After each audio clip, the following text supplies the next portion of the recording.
তাহলে যেহেতু শ্রেণী ব্যবধান 5, অতএব আমরা 5 যোগ করে করে পরবর্তী শ্রেণী পাবো 38, 38-এর সাথে 5 যোগ করলে 43, 43-এর সাথে 5 যোগ করলে 48, 48-এর সাথে 5 যোগ করলে 53, 53-এর সাথে 5 যোগ করলে 58 এবং 58-এর সাথে 5 যোগ করলে 63। সুতরাং সব কয়টা মধ্যবিন্দু আমরা পেয়ে গেলাম। গঠন সংখ্যা একটা শ্রেণীর ভিতরে যত সংখ্যক উপাত্ত থাকে সেটাই হলো গঠন সংখ্যা। তো গঠন সংখ্যা এখানে আছে 3, 5, 7, 10, 6, 4, 3। হাইলাইটস পেনটা একটু দরকার ছিল। যে এখানে আমরা যে শ্রেণীটা দেখব, যে সর্বোচ্চ শ্রেণী, যে এই শ্রেণীটা হইল পরিসংখ্যানের মূল জিনিস। যদি এইটা আমি বুঝতে পারি তাহলে আমার পরিসংখ্যান আরও সহজ হয়ে যায়।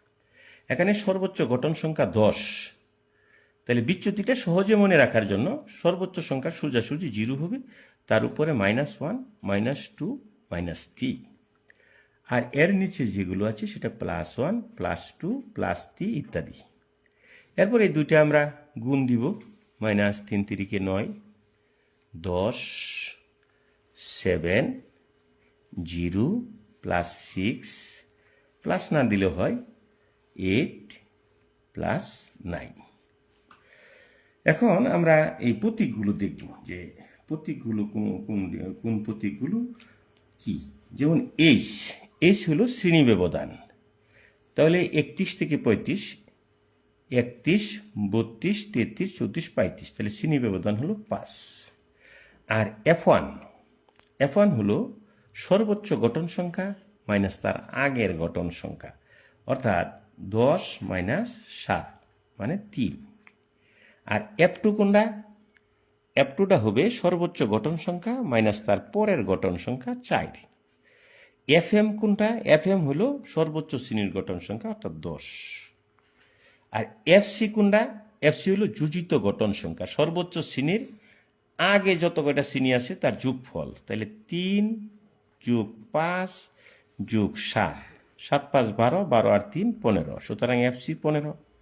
আর N টোটাল এখানে N আছে, সর্বমোট গঠন সংখ্যা 3 আর 5 8, 8 আর 7 15, 15 আর 10 25, 25 আর 6 31, 31 আর 4 35, 35 আর 3 38, সুতরাং টোটাল N = 38, অর্থাৎ টোটাল উপাত্তের সংখ্যা এখানে 38।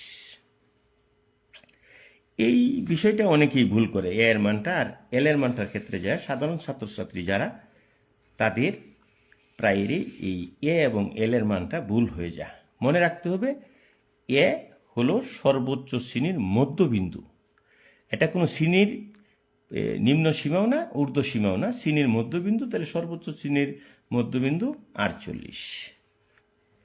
আর এল হলো সর্বোচ্চ শ্রেণীর নিম্ন সীমা 46।